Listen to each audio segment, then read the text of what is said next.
I'm using Jack's method of kicking off the second session. Thank you very much for sticking with us for the second part of Resistance Day and the highlight of our seminar, which is a keynote speech by Sue Widdicombe, a senior lecturer in the University of Edinburgh, the School of Philosophy, Psychology and Language Sciences. Great. Thank you very much for coming down today. And it wasn't without delays and other difficulties. Thank you. Well, thank you very much for inviting me. I think if there's any day I would love to have been the keynote speaker for, it is a day of resistance for all kinds of reasons. So, thank you very much for having me.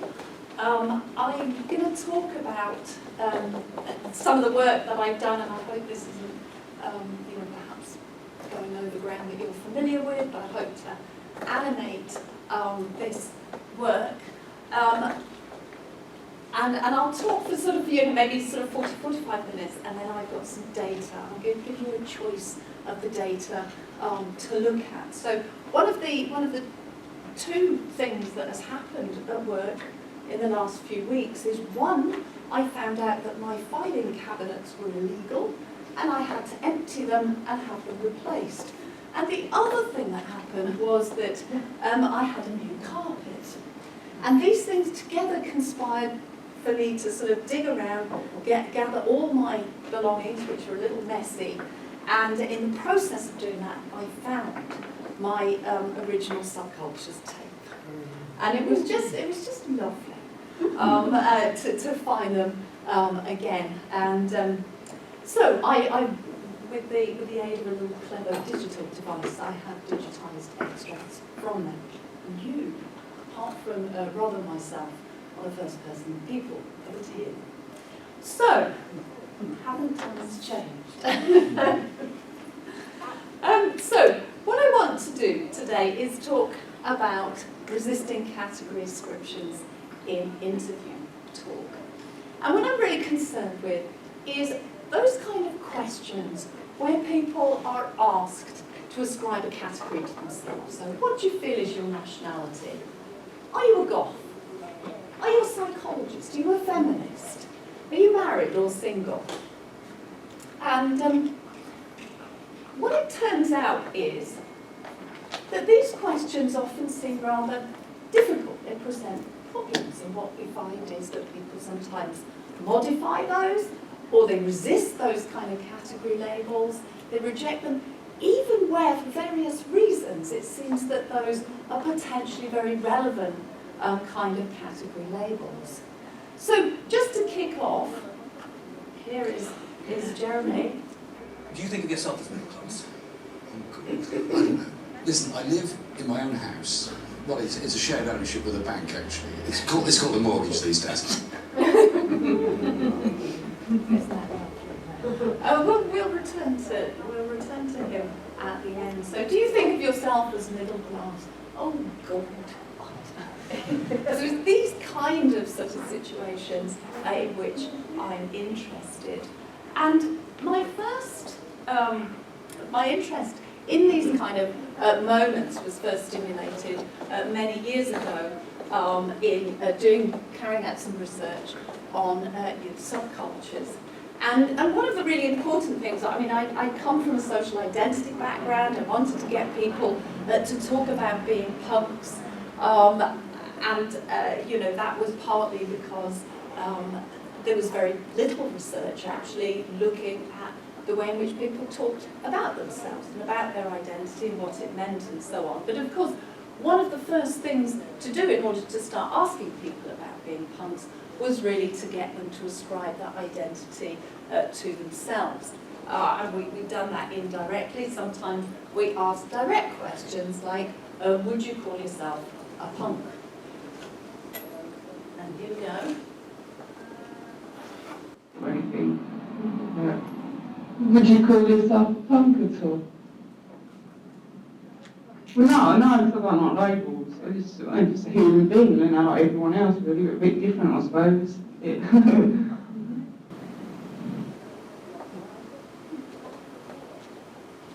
So one of the, as we found, one of the real difficulties here was actually getting people to take on that label. And here we have, a sort of a silence, a pause, and then this sort of, I don't like the labels, and the nomination of an alternative category, a human being, and the sort of normalisation of that, just like everybody else.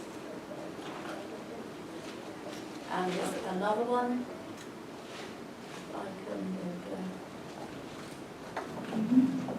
Would you call yourselves punks? No. I would. Would you? Yeah. I wouldn't. I don't like people, I can't see food. Okay,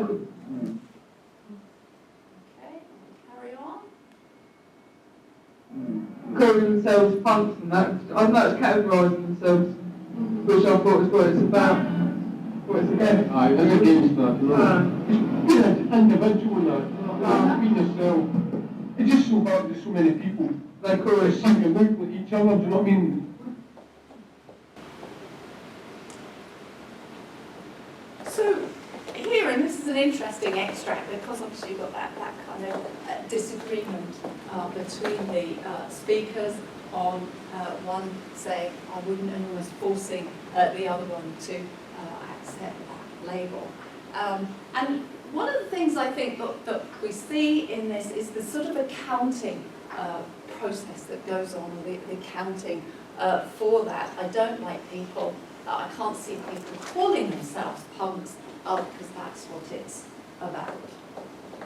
That's what it's against. So we start getting a sense of some of the sort of interpersonal and the inferential difficulties with categorising oneself in terms of a particular category. Now, of course, one of the things is with your subcultures is that that there are all kind of perhaps sort of problematic inferences that you can draw about conformity, about kind of a lack of authenticity and so on. So are these kind of things unique really to particular groups?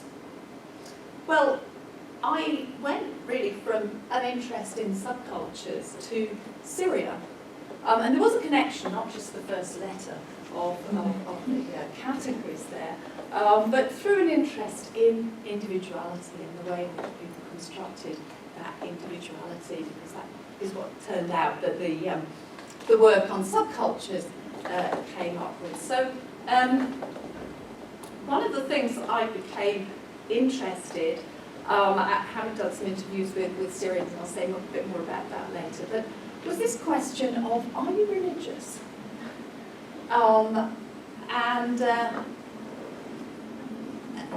I kind of asked a lot of Syrians this question, and again what we're going to see is that some people, on some occasions, and not all, reject that label of being religious. And I began to look at the way in which they were doing that through this sort of what I call an X but not Y. So religious but not conformist, in which you kind of accept some kind of or propose some sort of attributes of religion while rejecting others. And in fact, if you would like to hear that, I might be able to find that as well. انتي متدين. أنا عادية ليس متمسكة بالدين. خلاص أنا أمشي. أنا بالنسبة لي يعتبر الدين هو المعاملة الجيدة والإخلاص وعدم الكذب. هذا برأيي. وليس خلص المهم أني أنا أروح صلي وأجي هون أعمل شاكي. لا أنا بدي الدين بطريقة مستقيمة. Okay, I can't imagine most people won't follow that, but you can get the patterns on. I have got extras if you'd like to hear them.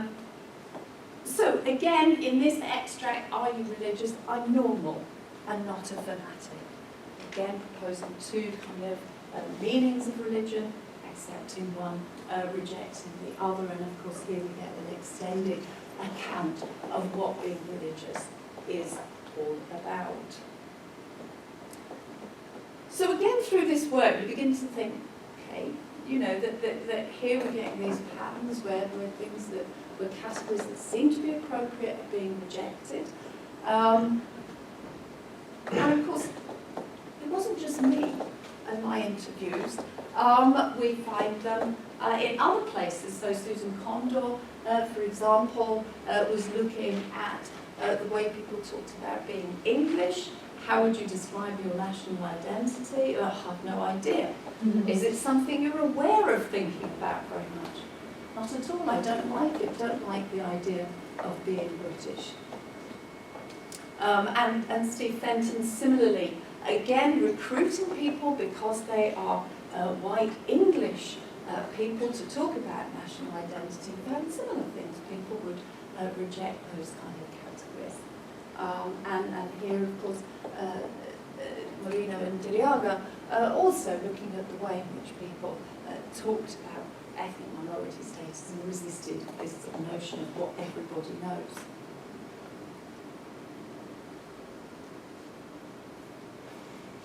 And we can begin to see some of the problems with these sort of ideas of attributing categories. So, for example, ascribing membership can invite assumptions about what I'm like. I'm a fanatic, or you know, or kind of somebody who's very sort of stuck on religion. But Sue Condor also suggests there are a number of sort of rules and social sensibilities that are broken when you start asking questions about category membership. And you know, given that, so one of the things is don't ask a question if the answer is obvious. And if you've recruited somebody because they're a member of a particular category, they're a subculture, or they're you know, white English or whatever, then it's kind of weird if you then sort of say, so tell me about your identity. And she says, you know, sometimes people will try and respond with the non-obvious, and that's why you get some of these patterns. It's also the case asking people directly about identity can seem a little intrusive. Certainly with some categories, and Svenny gives the example of, are you homosexual? Being a kind of problematic, or just a threatening kind of question. Certainly in relation to national identity, it's the kind of thing perhaps that we sort of subtly flag, but something that we don't go on about. And so being asked about it, being asked to sort of account for it, can also be problematic. And there's also, and I think this kind of runs through a lot of this thing, a lot of work that I'll talk about, that one does want to sort of think about the knowledge and the purpose of the questioner. And I think when you're sort of interviewing people, there's a sense, why do you want to know? You know, what is the interviewer doing? And that also perhaps can inform the response, but also make that kind of response more difficult. And the final thing she notes is that sometimes taking on board one category implies you're against other categories, and that also can be, you know, make it kind of difficult. These sort of inferential problems. So, variety of reasons why you know, ascribing categories can be rather difficult. And given that beginning to see sort of some of these patterns, some of these issues recurring across, what I wanted to do was really start taking a systematic approach to looking at some of these sort of strategies.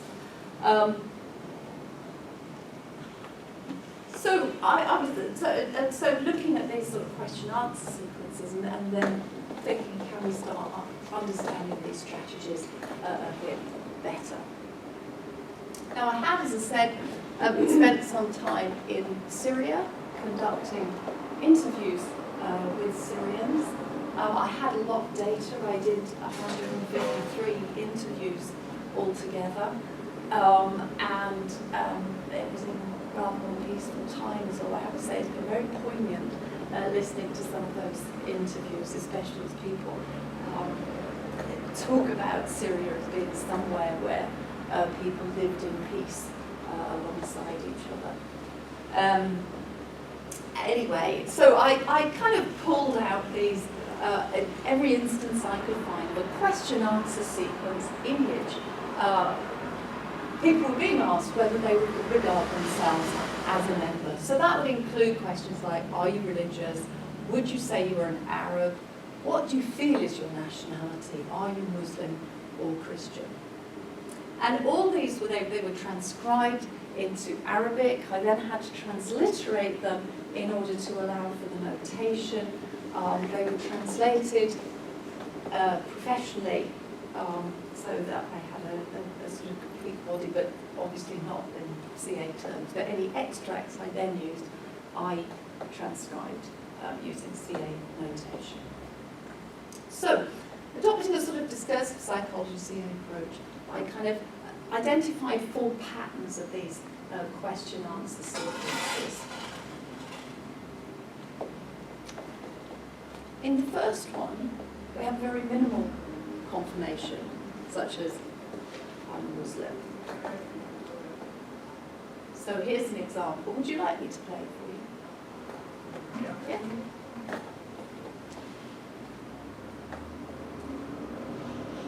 Want me to point out the lines as we go through? ممكن يسأل معلومات شيء عنك مثلا أنت متزوجة وفي ولدين أيوة وولدت بسوريا وغربيتي أيوة وأنت مسلمة؟ أيوة Very straightforward, a big contrast with some of the other extracts that we've seen. So one of the things that I noticed, these tend to occur at the beginning, and we can hear that, so, and now we record, is what I begin saying as the tape is turned on. So they kind of clearly, this sort of like right at the start. And there is a reference to information, or in the second extract here, okay, we begin, I just want to ask some simple information. And so what that does, apart from being kind of beginning of interview talk, it provides an account of what is just about to come on. So that, and then we have a series of questions. So are you married? Do you have 2 parents? Were you born in Syria? And so on. And that kind of category question, I mean, several of the category questions, but they kind of become, because of those features, those sequential features, hearably factual questions or questions seeking demographic facts.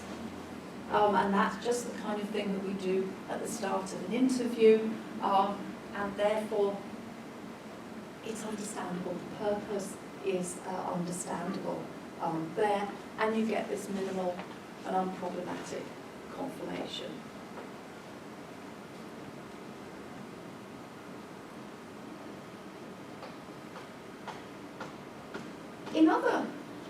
On other occasions, however, similarly factual type questions or questions seeking facts get very different responses, and there you get a sort of modification of the membership category that's offered. So here again is an example.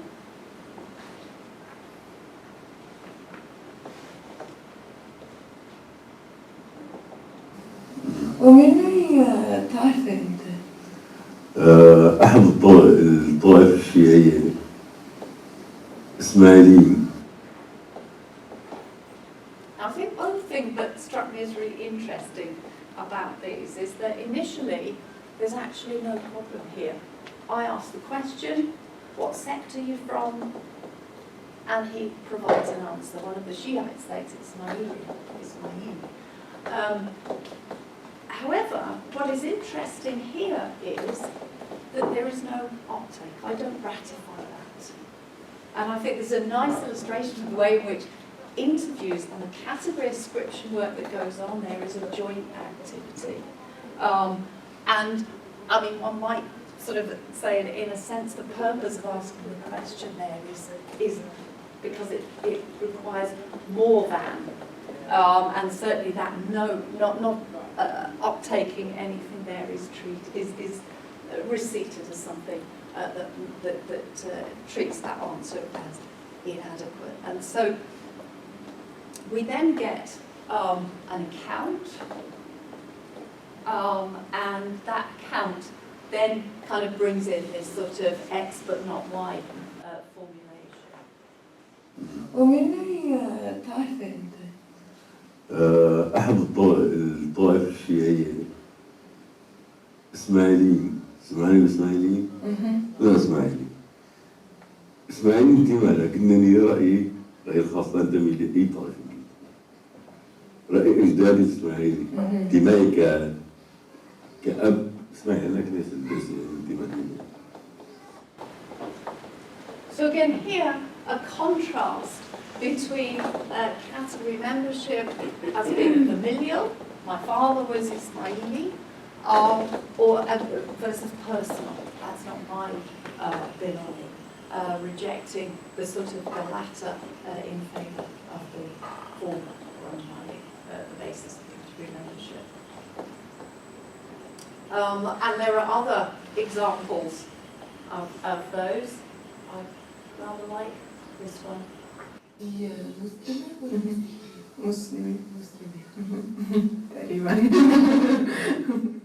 يعني بالورق بس مو non-practicing Muslim. Just in case I haven't quite got it. So again, we get the category nominated, laughter, and then this comparison on paper but not practicing. So again, contrasting two different meanings. And then another example here. وأنت متدينة. أنا إيه متدينة بعقلي بعقيدتي يعني بس مقصرة متدينة مسلمة مقصرة. Okay, again, a comparison. I'm Muslim or I'm religious in my thinking and my belief, but neglectful. And she goes on to talk about not doing the rituals. So we have this kind of contrast between these different ways, these different meanings of being religious. A third kind of pattern that I noticed was to nominate an alternative category. And human being was one of those that was nominated. Again, here's an example. وشو بتحسي إنه جنسيتك؟ إني إنسانة أنا. سورية عربية ما كثير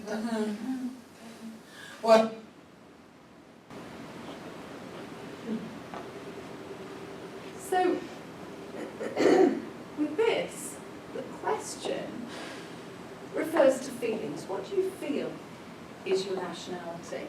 And I think that's an interesting shift from the previous questions that asked, are you Muslim? What is your religion? And so on. What do you feel is your nationality? Both the question about feelings and the answer display difficulties. There are pauses, there are delays. There is a sort of grammatical error, I have to say, as well, as I start asking her in the plural and then correct myself. so we have a kind of these sort of difficulties, pauses, and so on. And then we can see that again in this one. What do I feel is my nationality? Yeah. And an explicit kind of claim about, well, what do you feel is your nationality? This business, this question is very hard, very complicated. Nationality.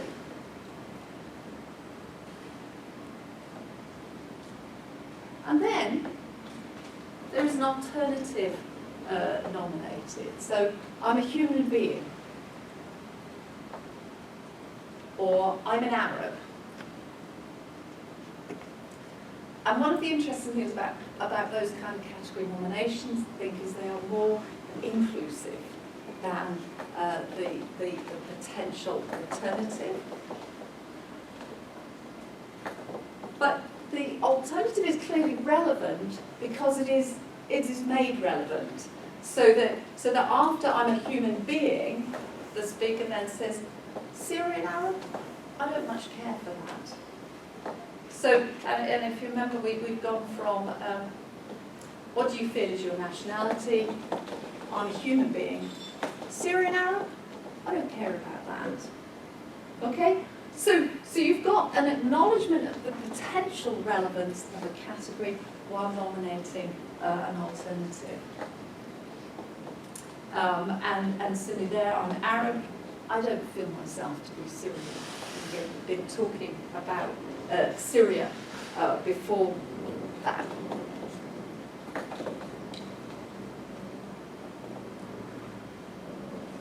And I think it's kind of not insignificant that the nominated alternatives tend to be more inclusive. And one of the reasons I think that's kind of, it's people orient to that as being a relevant feature is that thereafter you get these kind of claims about the sort of the way that accepting one kind of category may make you kind of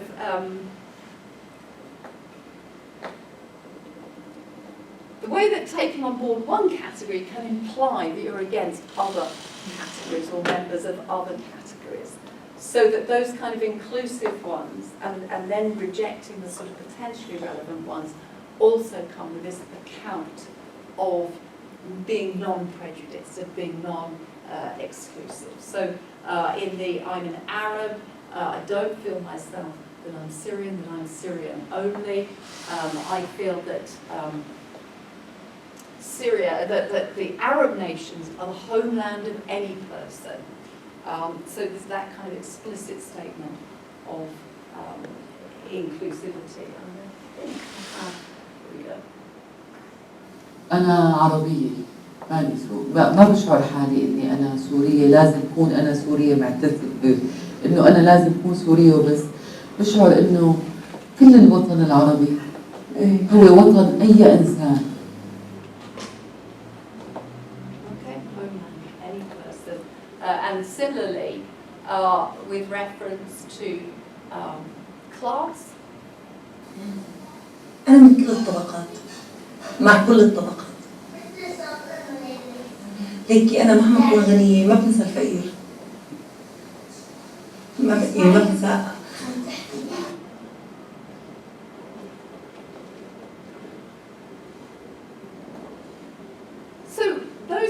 So in these kind of cases, it's nominating an alternative, nominating a more inclusive alternative also comes alongside managing the sort of inferences that become available in accepting one potentially relevant category that it implies that you're going to exclude other people.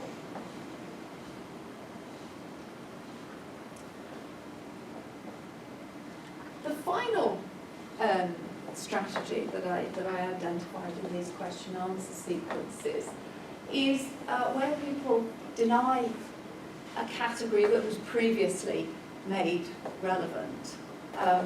So in this first example, for instance, just prior to this, we've been talking about this woman growing up in the village and her I'd also kind of noted her dress. Her dress was very traditional. We talked about her dress and so on.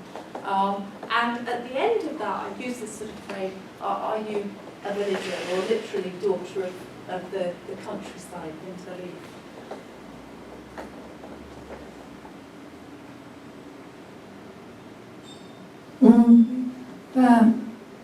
بتحسي انك بنت الريف؟ مو كتير، لا والله ما بحس. بميل للحياة المتطورة يعني. الريف محدود.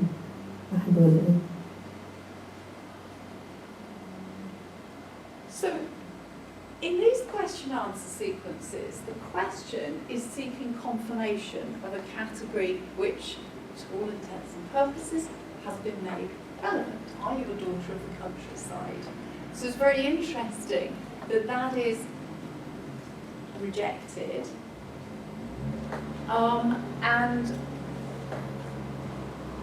so the nominated category is rejected, and then evidence is presented to warrant that claim. So in this case, we have some presentation of an attitude or a stance, which is in this case kind of presented as incompatible with her being a daughter of the countryside. So I like the developing life. I like the life, she goes on to say, in Damascus. The countryside is limited. So the implication is I can't be a daughter of the countryside when my views are like this.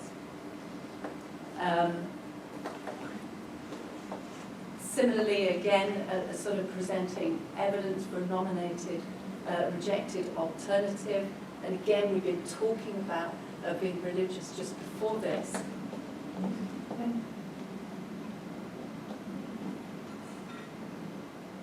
لا مو متدين، دليل انه انا جميع الشعوب درزي مسلم يعني مسيحي، بحب وإلي زملاء وأصدقاء من جميع الأديان.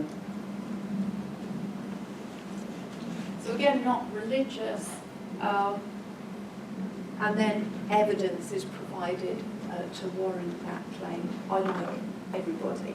I like the Druze and Muslims, and so on.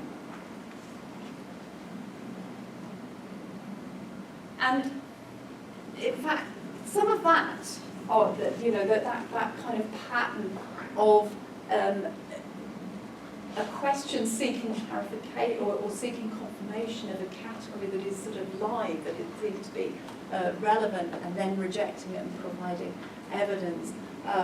We're also finding in some of the work I've done subsequently with Yulia Lukianova, and she was interested in Russian protesters, people who took part in various protest activities in Russia in sort of 2011, 2012, when, just after the sort of elections had happened, people claimed that they were rigged.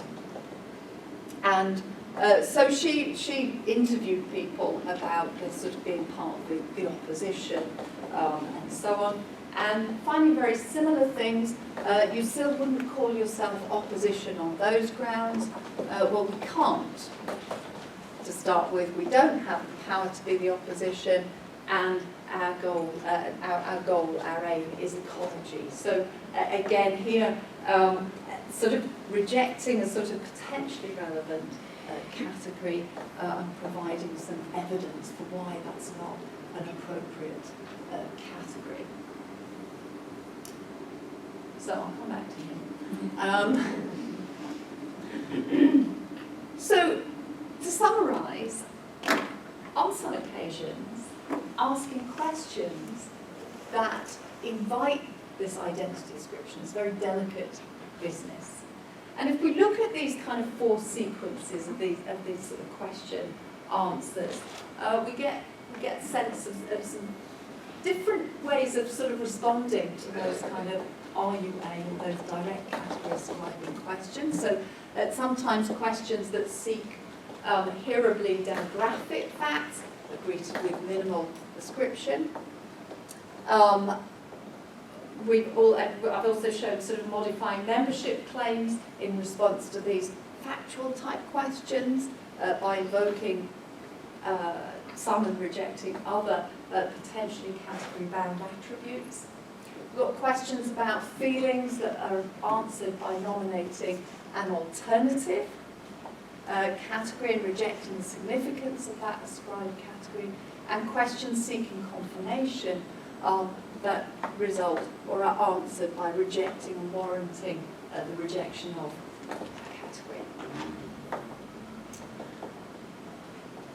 And I think these kind of tied in to some of the features of categories themselves. So we know that categories are inference-rich. They make relevant all sorts of category-bound attributes that are problematic.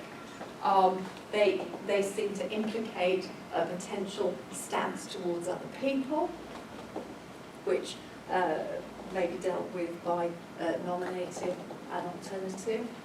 And I think in the final kind of examples there where people sort of reject a category following a question that is just seeking confirmation of something that seems relevant, is I wonder sometimes if that's partly about our entitlement to categorise ourselves and not how other people do it for us. And that you know, seems, in some of those cases, I wonder whether that's what, you know, that partly kind of one of the issues there. So it's kind of features of these membership categories that provide for some of those kind of difficulties, some of the resistance. In addition to the sort of what called the occasioned context, that is the context of being asked and being asked in a particular situation, which may or may not make interaction or interpersonal sense. So if you compare the sort of, you know, the openings of the interviews where we had people kind of treating those ascriptions as demographic facts and sort of institutional purpose to them, we can see problems there. But when it becomes more these categories or these questions are more about perhaps a researcher's topic, those questions seem to be more problematic. And I think that